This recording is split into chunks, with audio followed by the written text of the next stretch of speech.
The rich man and the poor man. Hi, Charles here. Good morning. It's Sunday and kakagaling ko lang ng church for the first mass, and now, as usual, back to my daily routine. Kailangan maglakad sa umaga. And yes, God bless sa ating lahat. And yun nga. So yung gospel kanina is about tungkol dun sa rich man and Lazarus. So wala naman pangalan na mention kung sino yung pangalan ng rich man, and then yung Lazarus is siya isang mahirap. So parang tinakal doon yung story nilang dalawa and what happened, anong nangyari after their death.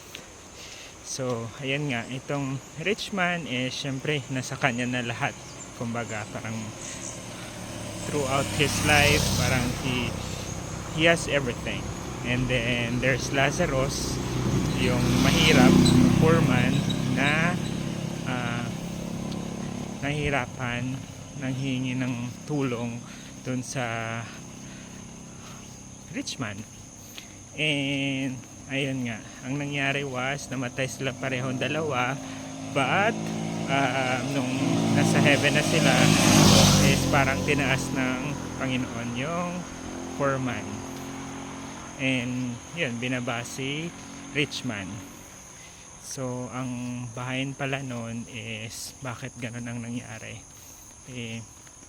kasi parang yung nirelay yung about sa kasalanan, kasi yung rich man throughout his life may capability naman siyang tumulong pero hindi niya ginawa, diba?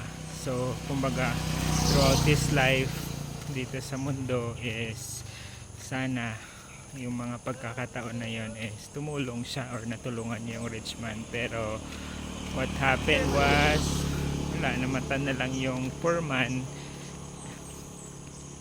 na poor pa rin siya, diba? So parang ang gustong ipahatid sa atin na may mga, or pwede tayong rich man sa mundong to na parang we have the resources, the capability na kayang tumulong, at merong mga Lazarus sa buhay natin na humihingi ng tulong or humihingi ng tawad pero hindi natin nagagawa. And ayun nga, parang gustong sabihin sa atin na habang tayo nabubuhay, kung may kakayahan kang tumulong, magpatawad, magmahal, ayun, gawin mo na habang nabubuhay ka, para pag dumating ka na sa langit, ayun, itataas ka ng Diyos. So parang simple lang naman talagang yung pinaka nun, gustong ipahatid sa atin, na habang ikay nabubuhay, gumawa ka ng mabuti. Kasi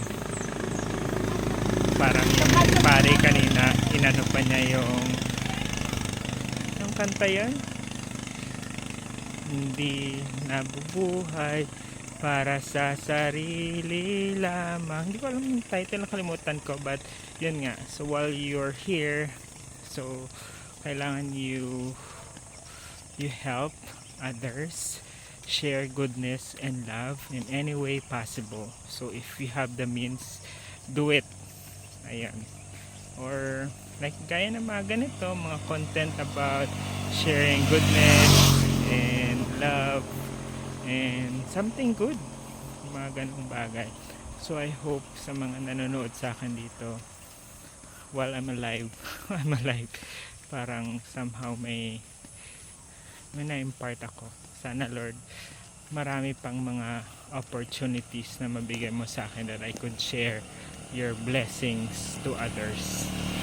So ayun lang, as we walk today and this new week, let's ask and guide na ma-bless tayo to share, i-share natin yung blessings natin.